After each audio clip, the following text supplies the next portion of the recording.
তালের নৌকা, যাকে স্থানীয় ভাষায় বলা হয় কোন্দা, বর্ষায় টুইটুম্বুর বিলে আর ঝিলের পানিতে চলে এই নৌকা। বাহন হিসেবেও বেশ আরামদায়ক। একটি তালগাছ থেকে তৈরি হয় কোন্দা নামের এমন দুটি নৌকা।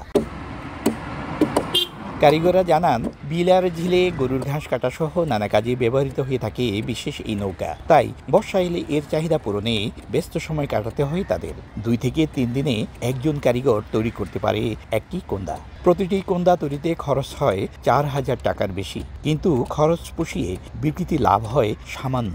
1,000 টাকা, কোনোটা চালান খায়, কোনোটা হাঁস খায়।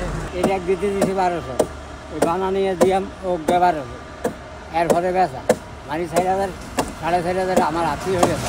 দিয়া নৌকার ঘাস কাটে, মাছের চাষ করে, ওগুলো নিয়ে ফালে বা নেয়, এই আর কি 6,000, 7,000 করে বেচা কিনে হয়। 30 বছর 40 বছর ধরে খালি বানাইতেছে আর বেচতেছে।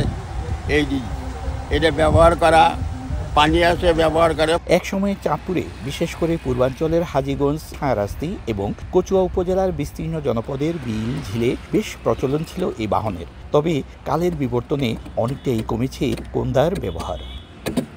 ফারুক আহমদ, সময় সংবাদ, চাঁদপুর।